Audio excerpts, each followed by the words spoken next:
Fear is an intensely unpleasant emotion in response to perceiving or recognizing a danger. It results when a stressful stimulus is applied to the brain. This releases chemicals into the body, in turn causing increased heart rate, breathing, and amplified energy.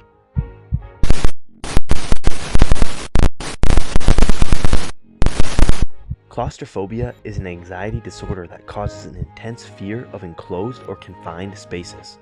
Claustrophobia can be triggered by many situations or stimuli, such as elevators, windowless rooms, or rooms with closed doors and sealed windows. People with claustrophobia may experience symptoms such as sweating, trembling, shortness of breath, or panic attacks.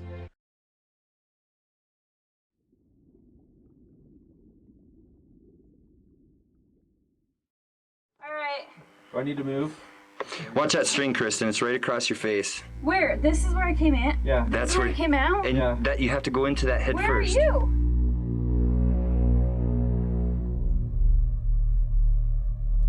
The caves you are currently observing are called the Nutty Putty Caves, located outside of Salt Lake City, Utah. Upon reaching the caves, you will notice a 6-foot wide gap in the middle of the ground. Within this gap is a 15-foot drop, which when taken, reaches you to the base of the cave. When you reach this base, you are left with two options. You can either go down a section known as the maze, or for more experienced cavers, you can descend down the big slide.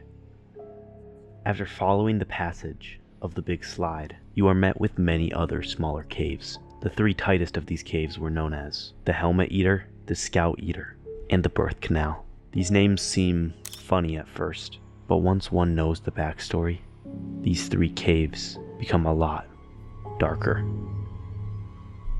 Between the years 1999 and 2004, there were 6 separate incidents of people getting seriously stuck in small portions of these 3 cave branches, and each time rescue teams went to save them, they feared the next one would be fatal.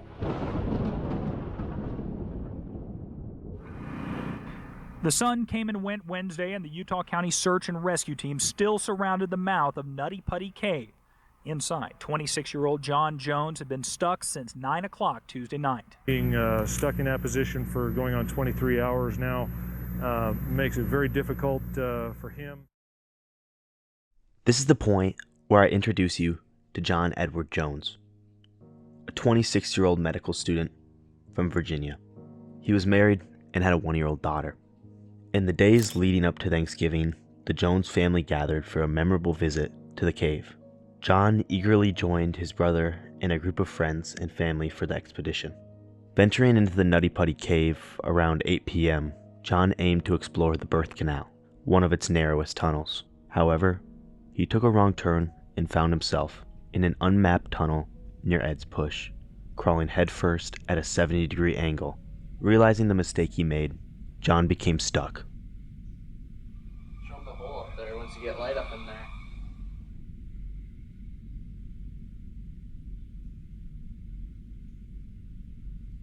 Flashlight would be better for shining up in a hole. What's behind you, Carson?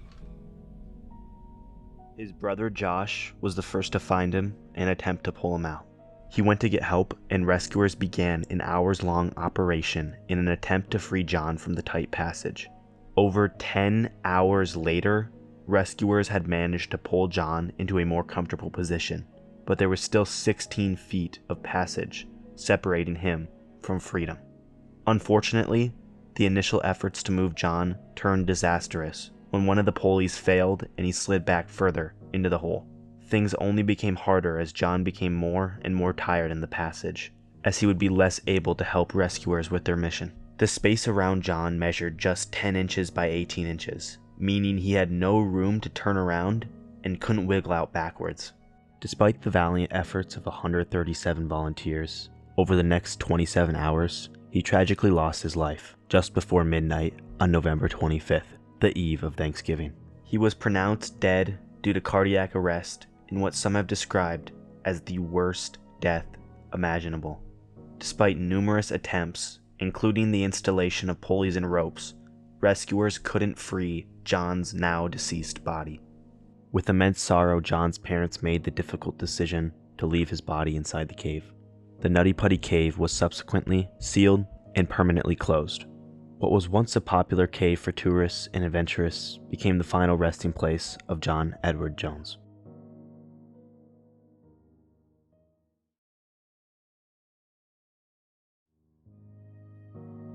Not all was bad, however. John's wife stated in a testimony a few years following his death, quote, "All I ever wanted, all I ever dreamed of, everything I hoped and everything I prayed for, couldn't hold a candle to what I've been given. I've been given what I need." Emily is now remarried with 3 children.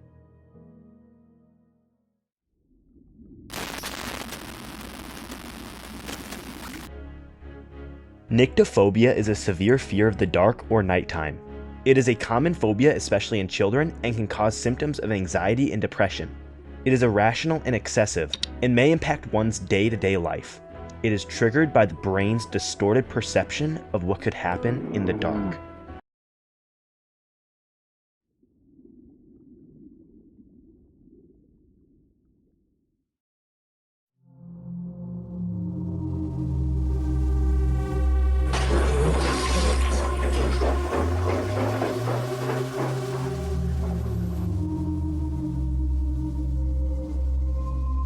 Beneath the bustling streets of Paris lies one of the most chilling places on Earth, the Paris Catacombs. This dark, maze-like world is filled with the remains of over 6 million people, creating an underground burial site with a haunting history. Exploring these eerie corridors reveals tales of the past that continue to haunt the city above. The catacombs have existed since the 13th century. Originally used as limestone quarries and were opened in the 19th century as a tourist site. However, many tunnels remained locked off, even to this day. The tunnels not currently being used for tourism have been reported as cramped, dark, and endless. Yet several people yearly make the ill decision to venture into the darkness. These tunnels swerve through over 200 miles of subterranean Paris, an equivalence of more than 8 full marathons. Throughout these tunnels' history, it has been common for people to eventually get lost in the darkness. One of these lost souls sparked the catacombs' notorious reputation for being haunted, Philibert Aspert. In 1783, Philibert, a doorkeeper and porter for the local hospital, ventured into the quarry tunnels through an access in the hospital. He wouldn't be seen alive again. However, 12 years later, his body was found only a few feet from an exit passage. He would be buried in the now restricted areas of the catacombs.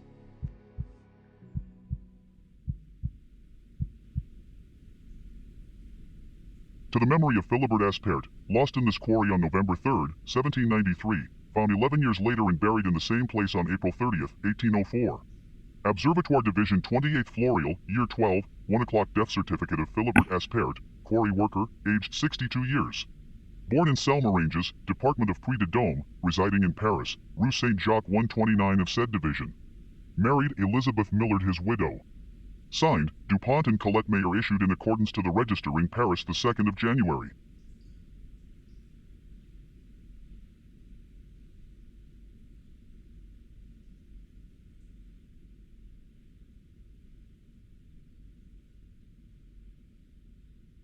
To the memory of Philibert Aspert, lost in this quarry on November 3, 1793, found 11 years later and buried in the same place on April 30, 1804.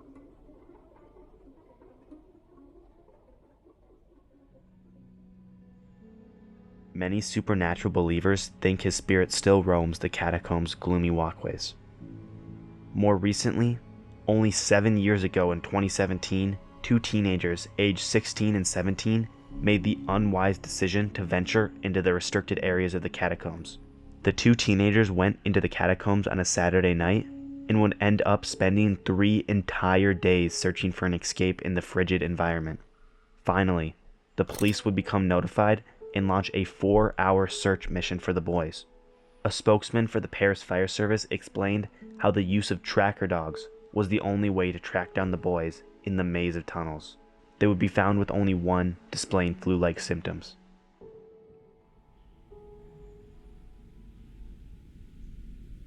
One story, however, even to this day remains unanswered. This story begins with an unknown person allegedly losing their camera in the catacombs, only for it to be discovered later by a different explorer, with the original person never being seen from again.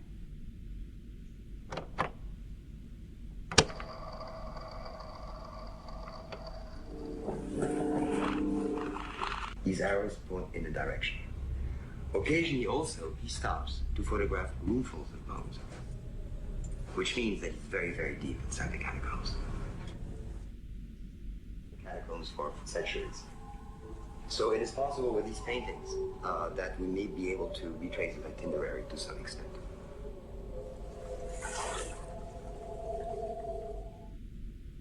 We hear his breathing get louder and louder, as though something was scaring him. He's frightened, Occasionally he stops, perhaps to try to decide which way to run among all the many different corridors. And all of a sudden,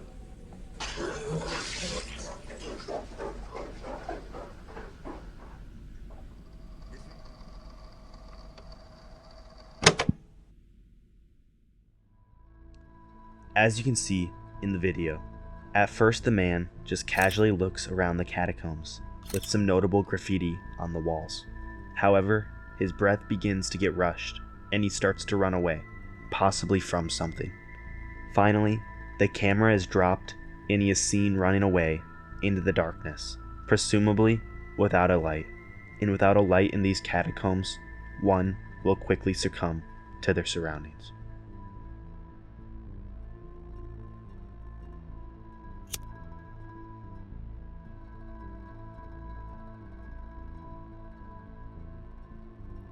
The timeline of events is just as confusing, with many speculating the events occurred in the 1990s. The podcast Haunted Places even pinpointed the date to be 1993. However, they have been proven wrong on other facts on multiple occasions, so the date is still up in the air. It is then figured the tape was found sometime after 1993, with its first time being shown to the public being on October 24th, 2000, on the show Scariest Places on Earth. The portion of video used as proof is stripped from the show, with the commentator and investigator Francis Friedland talking over the clip. The TV episode then follows Francis as he appears to uncover the actual spot the video was taken. This is almost all evidence that exists about the case, with the most solid conclusion being that Francis Friedland and his team actually faked the video for engaging the audience. One Redditor highlights how her friend worked on the show, apparently claiming how almost all scares on the show were completely fake.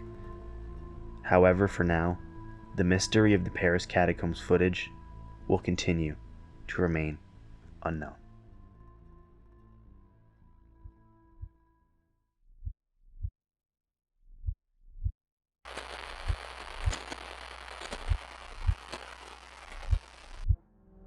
Thalassophobia is the intense fear of large bodies of water, such as oceans, seas, or large lakes. People with thalassophobia experience symptoms similar to that of anxiety, with some symptoms being so strong and persistent that they interfere with the individual's quality of life, even in areas where no water is present.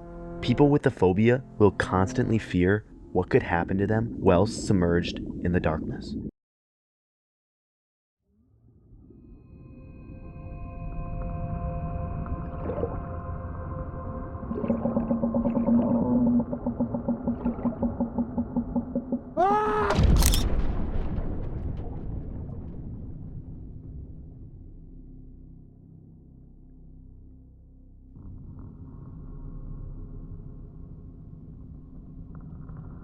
The date is November 5th, 1983, at the early hours of 4 a.m., floating among the Byford Dolphin Oil Rig, whilst drilling in the Frigg gas field in the Norwegian sector of the North Sea.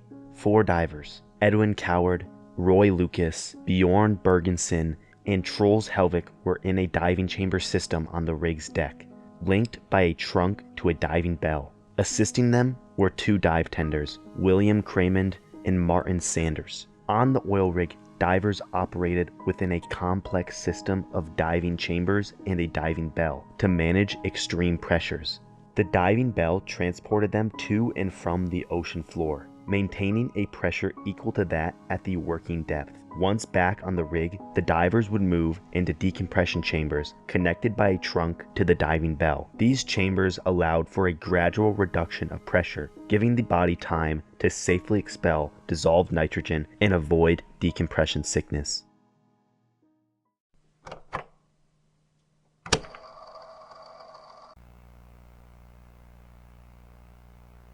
When you go down on the water, the partial pressure of the nitrogen in the air you breathe gets higher and higher because the pressure gets higher.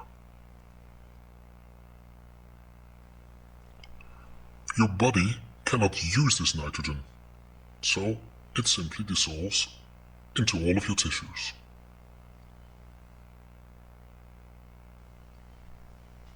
As the partial pressure increases, more and more nitrogen dissolves in your tissues until they are saturated.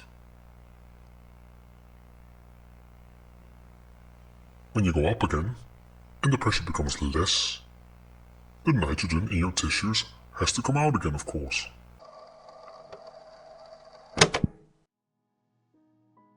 Decompression sickness, commonly known as the bends, occurs when divers ascend too quickly from a high-pressure underwater environment to the surface. As divers descend and spend time at great depths, the pressure increases, causing nitrogen from the breathing gas to dissolve into their tissues. If they return to the surface too quickly, the sudden reduction in pressure can cause this dissolved nitrogen to boil and form bubbles in their blood and tissues, leading to severe pain, paralysis, and oftentimes death.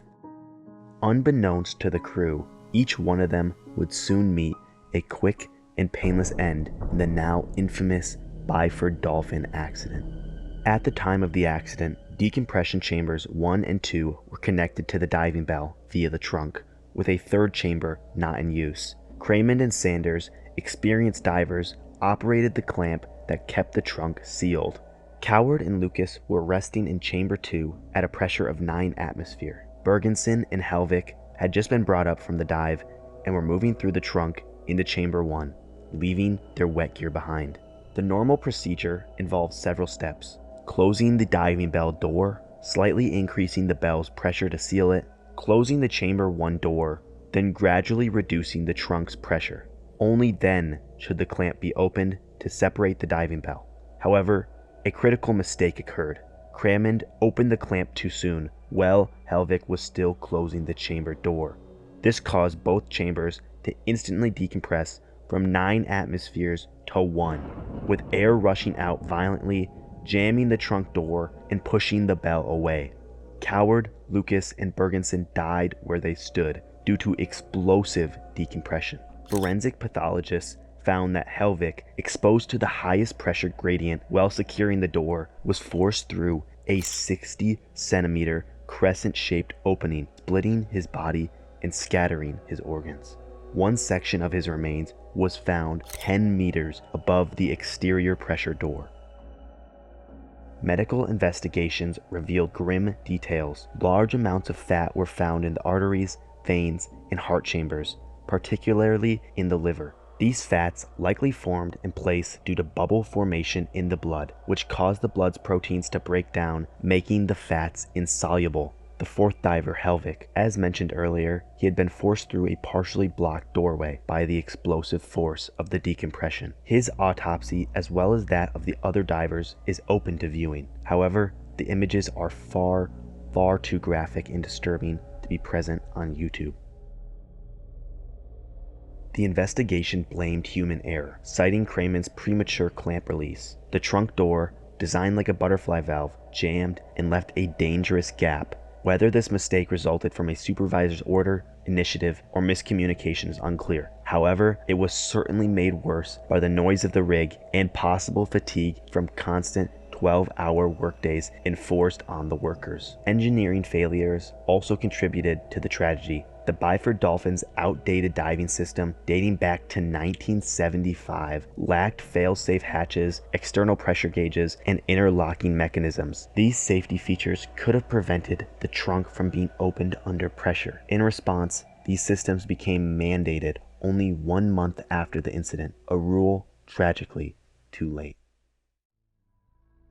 Former crew members and union representatives later alleged a cover-up, claiming the investigation omitted crucial equipment deficiencies. They argued that Comex and the Norwegian Petroleum Directorate's negligence played a key role in the accident. Seeking justice, the North Sea Divers Alliance and the victims' families pushed for further investigation. In February 2008, a report confirmed that faulty equipment was the true cause. Claire Lucas, Roy Lucas's daughter, accused the Norwegian government of knowingly allowing unsafe conditions. Eventually, the Norwegian government compensated the diver's family, a small solace delivered 26 years too late.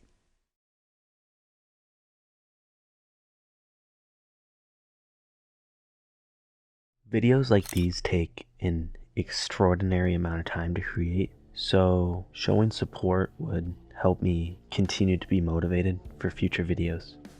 Thank you and subscribe. Bye.